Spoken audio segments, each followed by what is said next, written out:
6-4. So we're going to be talking today about what sort of transformations you can do with the graphs for sine and cosine.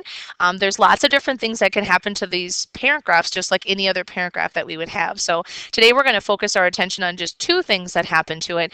Then in 6-5 we'll deal with the rest of them. So we'll do two transformations today. The first one comes from something called an amplitude. So just thinking about what happens when we multiply our equation by a value. So if you look at where this number is, this blue A that I have out front, A is for amplitude, so that's the letter we use to describe it. If you multiply an equation by something out front, that's that vertical stretching or compressing, making something, I know some of the words that you guys would use would be steeper or narrower, flatter, wider, that vertical stretch or compression. So amplitude is doing exactly the same thing, they're just giving it a name. So it's a vertical stretch or compression. So why do they give it a name? Well, in real life applications with things that have waves like sine, things like sound waves or waves in the water, we talk about the height of it. That makes sense to think about that, like how tall is it? So if you think about people surfing or they're thinking about how high a tide is or a wave that's coming towards them, that's the amplitude of it. Amplitude has to do with the magnitude of it. So you might have hear like the amplitude or the magnitude of an earthquake. It's the same sort of thing. It's giving the idea of the size of it. So amplitude for us, you can think of it too as the height of that wave. So people think of it as how tall it is. So when we talk about amplitude, it's really important to remember then, because it is a height, that it's always positive. So your amplitude value, whatever that is equal to, is always the absolute value of that number. So it's always positive when we write what that amplitude is going to be. Now we know though that sometimes those leading coefficients, those A values, can have a negative sign with them. So what does the negative mean? Well, if you have a negative number out front, that does something completely different than talking about how tall it is. If the A value is negative, that means it's reflected over the x-axis. So if you have a number out front, like say a -3, what that means is the negative part is going to reflect it over the x-axis. The 3 part is going to stretch it vertically. So we have that idea that it's going to stretch instead of the negative sign, which does something completely different. So treat those two numbers differently, separately. So the A value tells you the number part, tells you the amplitude, the height, and the negative sign would tell you that it's reflected. That doesn't always happen, but there's definitely several graphs that we'll look at that have been reflected. Let's talk about the second thing we're going to do today, and then we'll get into some examples. The period of the function. We talked a little bit about period when we did the parent graphs in 6-3. So the period is the length of one complete cycle,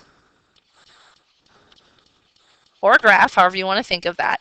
So get through the values one time, so one complete parent graph or one complete cycle of that graph. So that's what period is, but that number can change, that value can change depending on if we have stretching or compressing in the horizontal direction. So this is going to be a horizontal stretch or compress. So think about if you know, or if you ever had a slinky. So if you grab a slinky at the ends and you're holding it, if you pull your arms apart, it stretches it apart. The coils get further apart. When you push them closer together, that compressing, then they get closer together. So that's the kind of stretch or compress we're thinking about, kind of like a spring or a slinky. Look at where the value is in the equation that has to do with the period.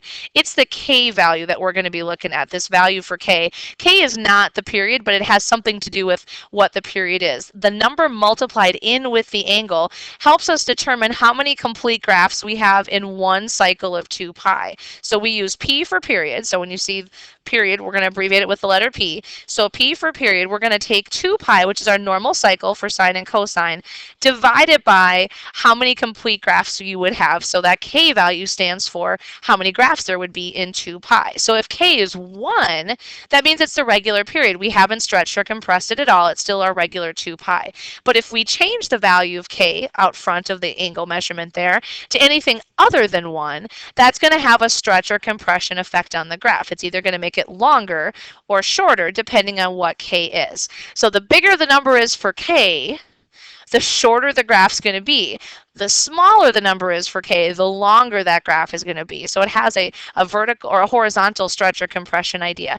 Most people will say radians. I will write the degree version, I guess, as well. So if you do degrees, it would be 360 divided by K, same idea. All right, so let's take a look at some examples so we can talk about what's happening. So we'll do a couple different graphs here to show the basic information.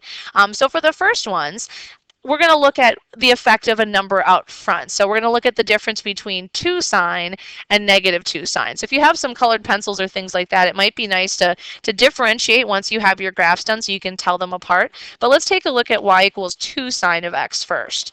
So for 2 sine of x, I'm going to list the information that's pertinent here, that's important. So these are the 3 things I want you to be thinking about. What's my amplitude? What's the period? And is the graph reflected or not?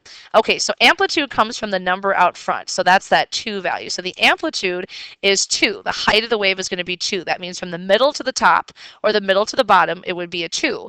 Is it reflected? Well, no, it's not, because there's no negative in front of that 2. So it's not reflected because there's no negative sign in front of that value of 2. All right, period.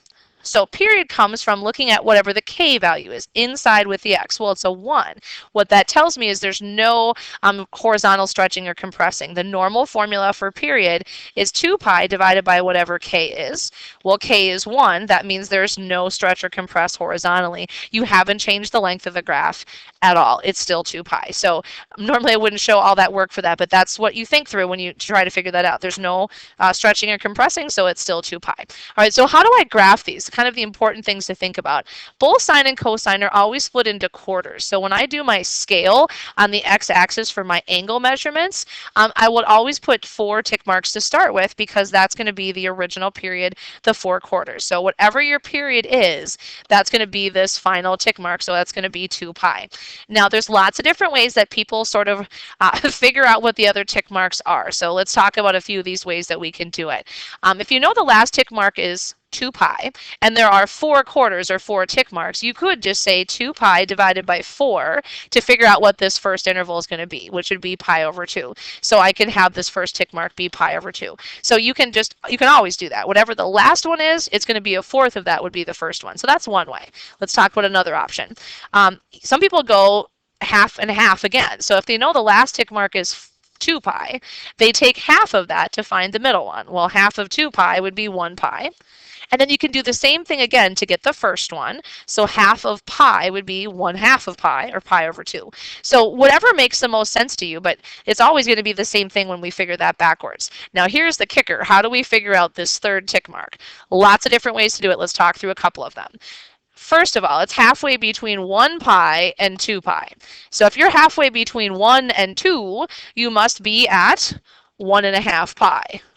Right? Halfway between 1 and 2. Or another way to write that, instead of 1/2, you could say 3 pi over 2. So that's the same thing. 3 over 2 is the same as 1/2. So that's an option for you. So that's one way to figure out that tick mark. Okay, here's another one. So if you don't like that, you know this interval that you're going up by is pi over 2. So that means every tick mark and every interval is going to be pi over 2. So this would be 1 pi over 2, 2 pi over 2. Next one would be 3 pi over 2, which is what we were looking for. And then the fourth one would be 4 pi over 2, which is 2 pi. So if you know what the first interval is, we can just count up. Here's another way. If you want to figure out what the third interval is, there are going to be 3 of these first ones, right? Because this would be 1, 2, 3. So you can just take 3 times pi over 2, that repeated addition thing. So basically taking the last way we talked about it, just making it a little bit faster. It's always going to be 3 of whatever that first interval is every single time, because it's the third interval. So it'd be 3 pi over 2. So there's another way to figure it out.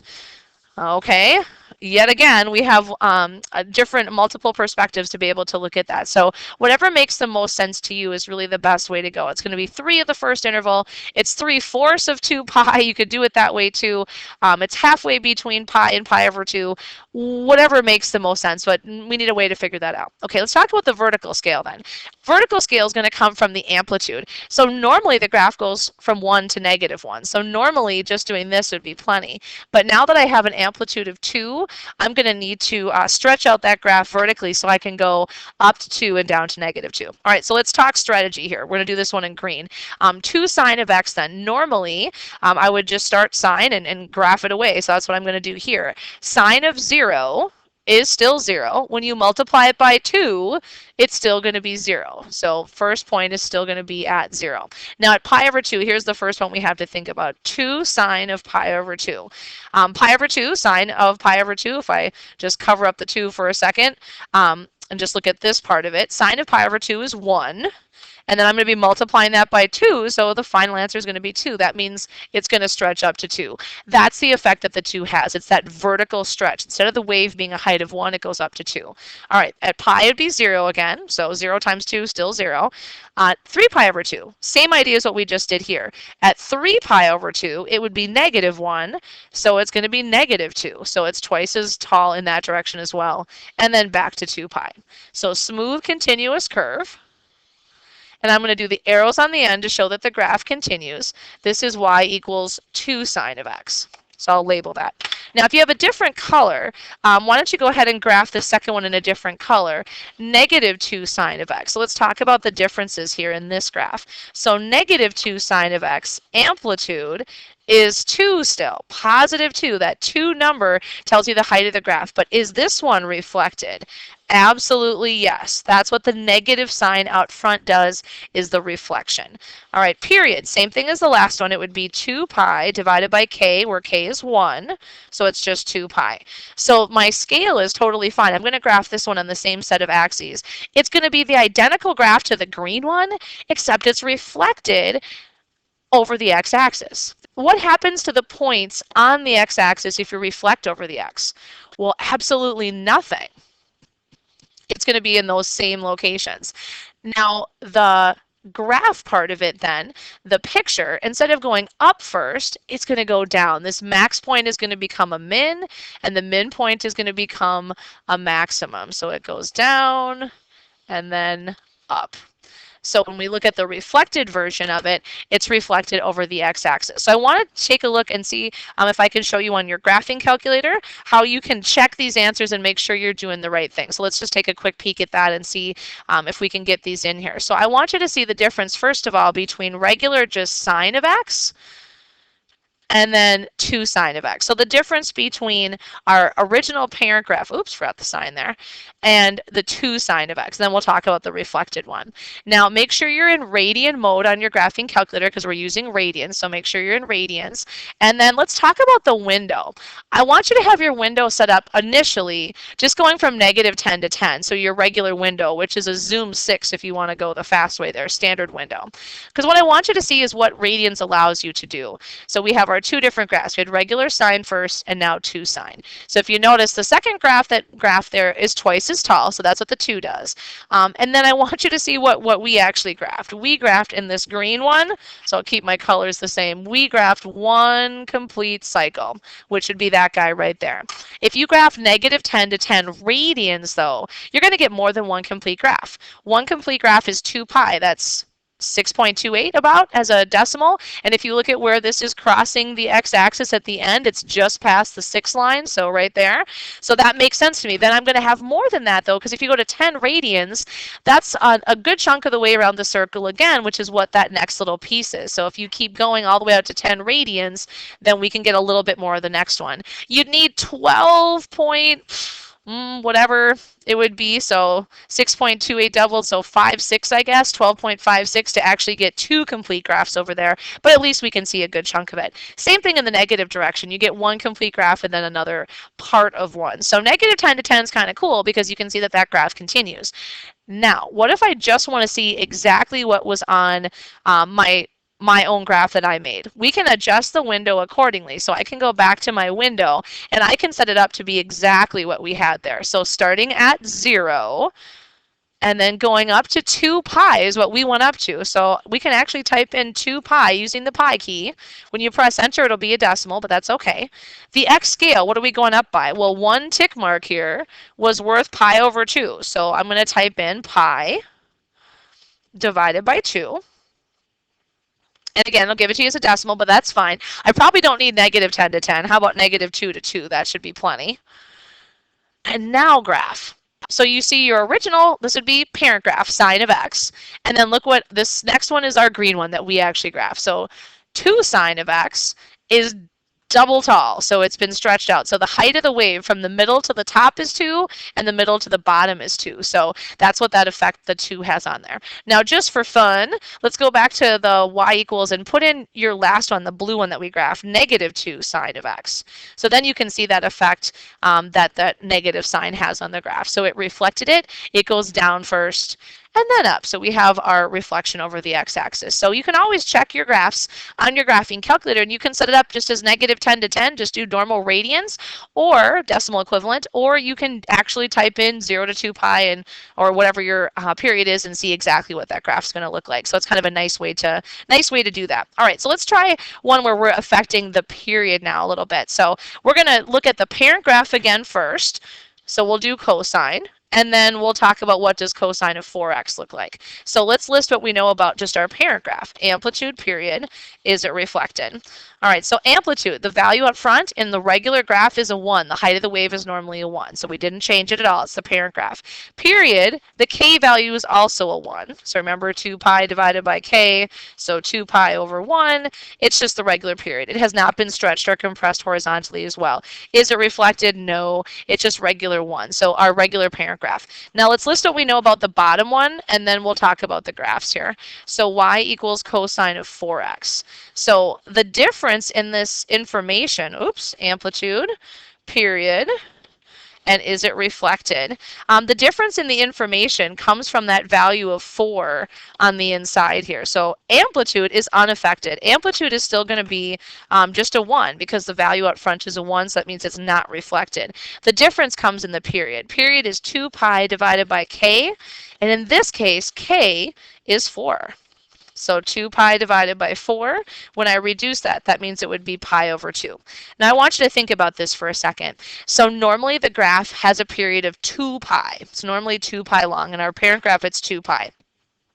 Now it's only pi over 2. So think of what happened to your slinky. You went from something that was 2 pi radians long to only pi over 2. It shrunk. It is compressed down to pi over 2. So I want you to see if you can figure out what that means visually. So we're going to actually graph these on the calculator first so we can see what's happening, and then we'll actually make our graph by hand. So go ahead and clear out those 3 that we had before. And I want you to go ahead and put regular cosine in first into your y1. And then we're going to do cosine of 4x in y2. So I want you to watch what happens when we do this. So regular function first, and our window should be fine. We went 0 to 2 pi, so we should be able to see the whole first graph. So there's regular cosine. Now look what happens. 1, 2, 3, 4.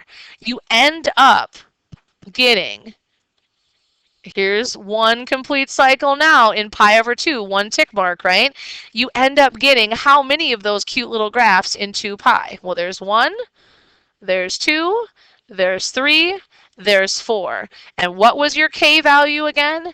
K was 4. So what k is really telling you is how many complete graphs will you see in 2 pi. So in this new period, if it only takes pi over 2 to make 1, I can make 4 of those guys in 2 pi because there would be room for 4 of them. So that's what k is telling you. K is telling you how many complete graphs. So for me, I don't like to graph both of these on the same set of axes. It gets kind of crazy with all the curves and whatnot. So for me then, if I know that that's what's happening, I would just graph the cosine of 4x one. We don't need to put the original graph on there first. I want you to see what that looks like though on the graphing calculator so you know what's actually happening. This is a much compressed graph, but when we do our own for graphing purposes, I'm going to go ahead and just label that 4th tick mark what I know it needs to be to graph cosine of 4x. So I know that this graph is compressed. So I'm going to adjust the labels accordingly. So the pattern is still looking the same. Starts at a max, down to the min, back to the max, but I know where that end result is going to end up. Okay, so if that's pi over 2, let's talk about what these tick marks are going to be. The halfway point then, half of pi over 2 would be pi over 4, or a quarter. Half of that would be pi over 8.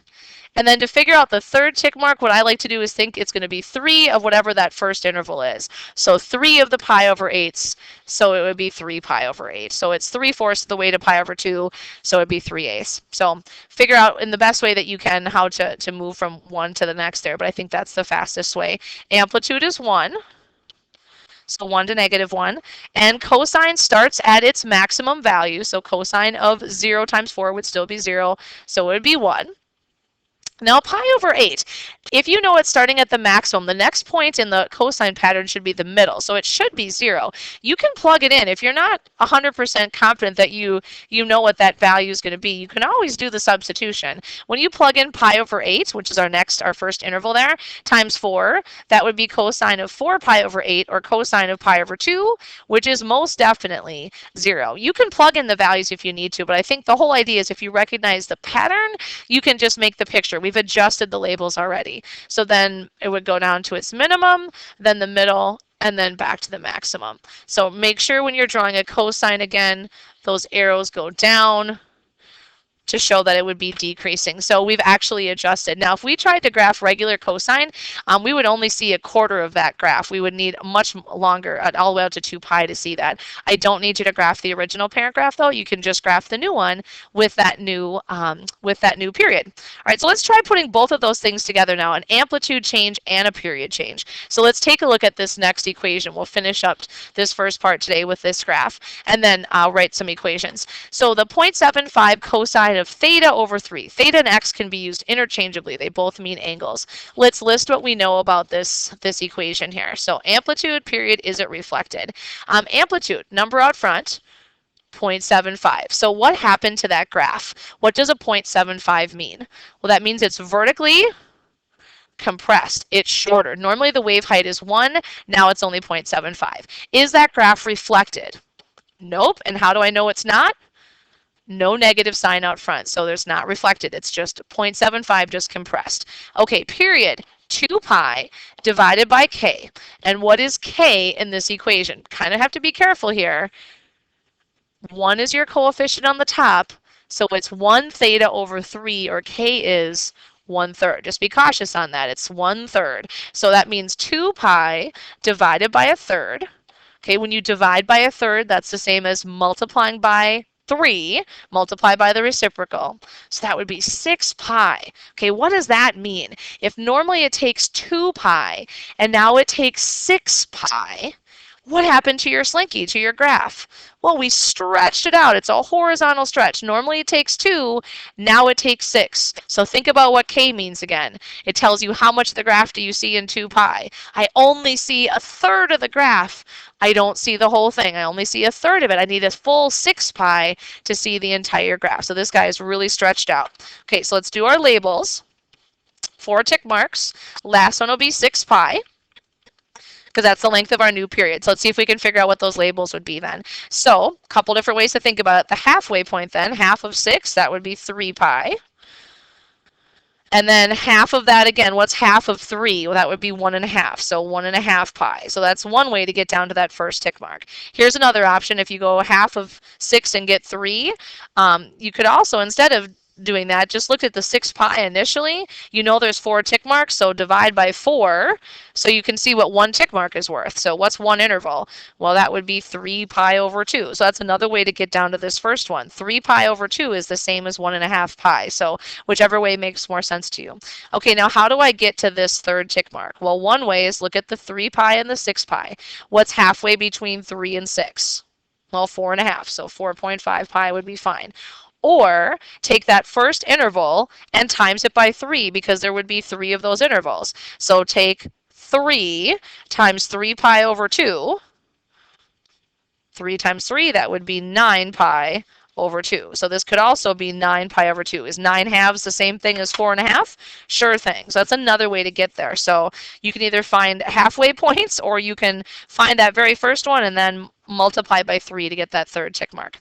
Okay, let's talk about our vertical scale. There's lots of different ways to get to 0.75, but honestly, what most people would probably do would be this. Just label a tick mark, 0.75 and negative 0.75, and use those. You could also go 1 to -1 and go a little bit less. You could go by quarters. Just make sure you're labeled so people can tell what your graph is doing. Okay, so cosine starts at its maximum. So it's going to start at 0.75, then middle, then min, then middle, and then back to the maximum. So connect it with a smooth, continuous curve. And make sure your arrows are going down. It's cosine. Oops, didn't really hit that very close. And we have a good example of what that cosine would look like with a vertical compression and a horizontal stretch. All right, I want you to go back to your graphing calculator now. I want to graph that one and see if that makes sense compared to the parent graph. So let's go back to our y equals. You can keep cosine of x in there for the first one. And then the bottom one, 0.75 cosine of x divided by 3. Now I want you to watch carefully what happens when we do our graph. When we graph this first one, that's regular cosine. When we graph the second one, that's our new equation. And look what happens. It's a little bit shorter, so it's starting at 0.75. And we only see this much of the graph. We're only seeing about, if I can trace it on here, about to there. It's a third of the graph. That's what the k value means. If you look back at your window, we only went up to 2 pi, right? We only went to 6.28. You're not going to see the whole graph. You're only going to see the first third. If I want to see the entire green graph that I graphed by hand, you're going to have to go back to your window and you're going to have to adjust your maximum to 6 pi now to be able to see that whole thing. So if you go ahead and graph at that point, now I can see that's my original cosine. So I would have 3 of them now in 6 pi. And there's my stretched out one. There's the one that takes 6 pi to get all the way through. So one complete graph for my new one would be 3 of the regular cosines. It's 3 times longer than the others. So it's kind of a great way to see them both at the same time. Okay, last piece of information to talk about today that we're going to do is in real life situations, we're normally going the other way. We have some information about a wave, like the height of a wave or a sound wave or whatever. And we want to be able to write the model or the rule, like height of tides. They do this all the time. They figure out the height of the tide and how long it takes, and then they can write the equation to model so they can predict when is there going to be a high or low tide. So they want you to write an equation of a sine function given the amplitude and the period. So in general, looks like this, our equations so far. We have the amplitude value out front and this k value in with the x or theta. You can write it either way. It doesn't matter, so it's your choice. We have k in there that's going to tell us something about the period. It's not exactly the period number, but we can get the k value from that. All right, let's start with the amplitude. So if the amplitude is 5/8, that means the multiplication factor out front has to be a 5/8. Now, here's the issue. If it was negative 5/8, it would still have an amplitude of 5/8. Because reflected means just flipped over the x, it still has the same height, it still has the same distance from the x. So technically, we really need to say plus or minus because either of those values would give you an amplitude value of 5/8. So it's coming from the fact that it's either positive or negative. All right, the other piece of this, we need to have some number for k times our x or theta. And it's not 8 pi. The period, the length of the entire graph is 8 pi. So I want you just to think for a second what that means. If the length of the new graph is 8 pi, normally it's 2 pi. That means it's 4 times longer than what it was before. In other words, I'd only get through what part of the graph in 2 pi then? If it's 4 times longer, I'd only get through a quarter of that graph. So it's going to be a fourth, but let's see how we can show that using the formula. So I know what the period is, and I also have a formula for period. I know it's 2 pi divided by k. So just plug in the 8 pi for the period, and that's plenty of information to be able to solve for the k. Multiply both sides by k. So if you're more of a process person here, that's totally fine. Divide both sides by 8 pi. And reduce, and you get your 1/4. So we're only going to get through a quarter of the graph. This one's really stretched out. So the smaller that number is for k, the more stretched out the graph is. So it'd be 1/4 times x or theta. So the other way that you could write that would be 5/8 sine of x over 4. So that's another way to show it. So in real life situations, we'll be going that direction as well. All right, so we just talked about all the basics for graphing sine and cosine with an amplitude change and a period change. So the next part, the day 2, I'll just do a few more examples of this to make sure everybody's okay. And then we'll move on to our other transformations.